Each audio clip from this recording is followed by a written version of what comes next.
imaginez Ouais. Laura. Pour moi, quand moi aussi j'ai une interprétation. C'est pas en avant. Pour moi, il veut arrêter le temps. C'était un peu influencé aussi par Le mari de la coiffeuse, le film, où la femme se tue parce qu'elle ne supporte pas de perdre son mari, qui est beaucoup plus vieux qu'elle.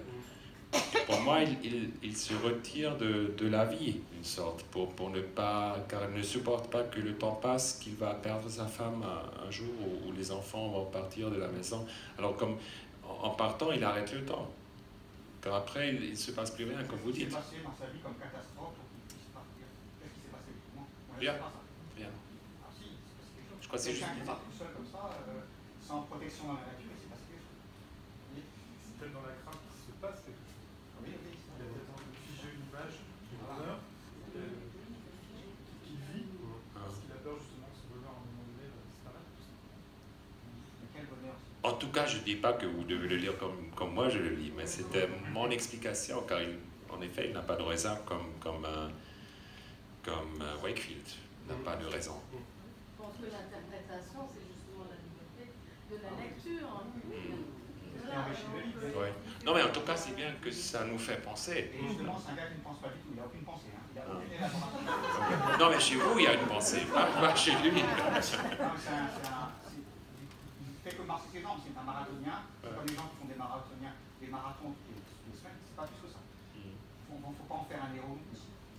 Peter Pan, il ne rentre jamais dans la tête de son Oui, il rentre pas. Oui, c'est lecture de classe. Mais c'est ça, ça laisse l'ouverture à chacun d'y mettre tout. Vous pensez Ouais, ouais.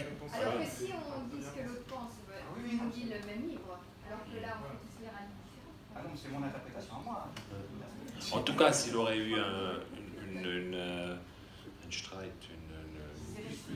dispute avec sa femme et était parti après, ça serait pas intéressant quand même. C'est quelque chose qui se passe tout le temps. Oui. Est-ce que vous pouvez parler des personnes dans un roman on cherche justement que ce soit quand même présent là? C'est qu'à aucun moment, enfin, s'il dit ses enfants, sans ses enfants détachés de lui plusieurs reprises, mais on n'a pas une impression de manque. Et les enfants ne lui manquent pas. Oui, ça je comprends pas, ouais, moi non plus. J'ai des enfants, non, c'est vrai. J'ai des enfants. C'est ce qui m'a le plus. Ouais, ouais. Et même après une semaine d'absence, ils me manquent. Alors, Oui, les enfants doivent manquer. ouais.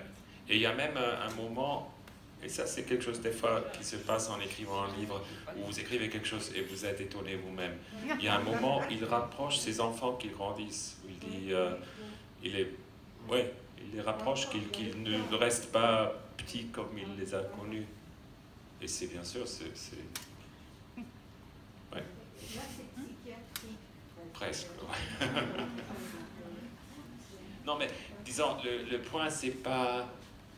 Je crois l'intéressant, c'est pas l'histoire de cet homme. Mais l'intéressant, c'est peut-être, en racontant l'histoire de cet homme, je pense à des choses différentes. Comme par exemple ce qu'elle fait avec ses choses après qu'il est parti, de les jeter, de les garder. Des petits trucs qui, pour moi, sont intéressants. L'histoire, c'est juste un véhicule pour transporter des... J'adorais, par exemple, quand il sait, peut-être le lendemain, il sait qu'elle aura enlevé les verres et qu'elle aura nettoyé. Ouais. Ça, je trouve ça très intéressant. Ouais. Ça dit quelque chose sur la femme. Finalement, ça fait penser à nous-mêmes. Voilà. Le ménage reste voilà. Ça, j'ai beaucoup aimé. C'est comme chez les peintres, par exemple, quand Van Gogh il peint une chaise, c'est pas la chaise qui lui intéresse, bien sûr, car la chaise, il y en a partout. Hein. C'est Cocteau qui disait, faut pas, quand on voit une peinture de Van Gogh, faut pas confondre le zouave de Van Gogh avec un véritable zouave. En parlant de Proust aussi, il ne faut pas prendre les snobs chez Proust pour de véritables snobs. Et là, on a une sorte d'image un peu irréelle, un peu. Picasso disait la peinture est un mensonge qui permet de découvrir la vérité. Pareil. C'est du même ordre. Donc voilà. Si vous deviez imaginer une suite, qu'est-ce que Il n'y en a pas. Il y en a pas.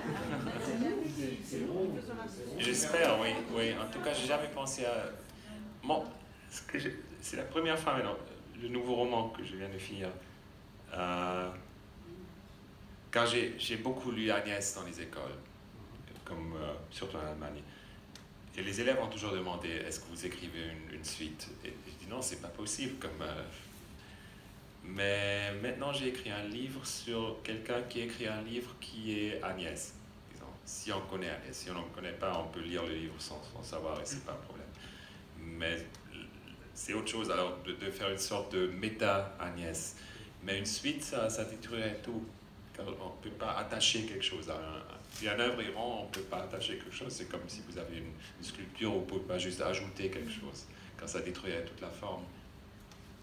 C'est à nous de faire la suite. C'est une disparition, c'est intéressant. Pardon? C'est une disparition. Oui, oui. Ouais. Dans beaucoup de livres. Oui. S'il n'y a pas, il ne faut pas qu'il y ait une suite parce que c'est à nous de l'élaborer et d'inventer quelque chose, de faire vivre le livre à travers notre imagination. C'est une suite, ça coupe tout. Oui. Parce qu'on a surtout vers nous. Oui, en plus, c'est moi qui ai décidé quand je vais arrêter. Alors, c'est pas par hasard où l'éditeur a dit on a plus de papier, alors il ne faut pas faire plus que 200 pages. Alors, c'est vraiment une décision d'arrêter là. Alors, je ne peux pas continuer. Et comment vous sentez justement ce moment où il faut arrêter le livre? C'est difficile à expliquer, mais c'est toujours clair. Il y a je peux vous dire, il y a une seule nouvelle où je ne suis pas content avec la fin. Et elle s'appelle Der Aufenthalt, l'attente peut-être. Quand un train s'arrête et reste pendant quelques... Non, les séjours c'est trop long.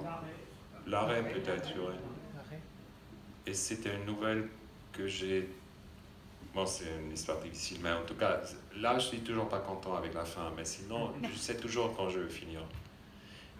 Car j'ai toujours un texte fini dans chaque phrase.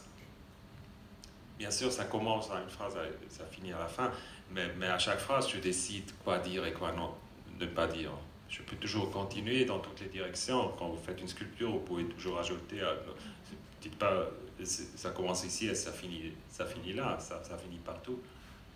Et est-ce que le roman Agnès ne parle justement pas de ça? Parce que l'histoire doit. Mes élèves se sont demandé est-ce qu'elle est vraiment morte ou est-ce que c'est pas dans l'histoire, dans la vraie histoire, en fait, elle est morte. Est-ce que vous pouvez le dire? Parce que la première phrase, c'est Oui, oui. Mais en fait, ça peut être aussi l'écrivain qui décide. Voilà, oui, oui. Théoriquement. Et c'est le thème de tout le livre que c'est, disons, la forme est plus importante que le contenu. Et cette Agnès, elle n'a jamais existé. C'est un texte. Voilà, ouais. Oui, et ça parle de ça. Oui, oui, oui. Mais c'est ce que en fait, non, bien sûr, c'est dur pour... Est-ce qu'elle est morte ou pas, en fait? Ouais. Non, c'est extrait, en fait, de pas le... La seule chose que je dis aux élèves aujourd'hui, c'est que le plus vieux que je viens, le moins je crois qu'elle est morte. Bien sûr, c'est un livre, mais c'est juste une interprétation. Mais aujourd'hui, je me dis, si mon ami écrit une connerie sur moi, je ne vais pas me tuer. C'est quand même, je suis quand même pas malade. Mais à l'époque, je l'ai cru. J'ai cru qu'elle était morte. Ouais. Vous avez commencé à dire deux, trois choses sur la manière dont vous écrivez, vous prenez des photos, des reportages. Est-ce que vous prenez aussi des notes, par exemple, ou est-ce que c'est un travail simplement devant le travail? Surtout les notes. Les photos, je les utilise jamais. Je les prends juste pour être sûr. Bon, des fois, je me dis, c'est comme... Non, c'est pas vrai. Des fois, je les regarde. Mais c'est pas l'important, c'est la langue, c'est les notes. Car les notes, c'est déjà une sorte de concentré. Je choisis déjà, quand je suis dans une situation, je choisis déjà les détails qui m'intéressent. Et avec les photos, c'est plus difficile. Comme d'abord, je ne suis pas photographe, alors je suis pas... Et je ne peux pas choisir, j'ai le tout, et après, quand je regarde les photos, je dois faire le choix, et c'est plus facile si je le fais tout de suite dans la situation où il n'y a pas seulement l'image, mais aussi l'odeur et le son et tout ça.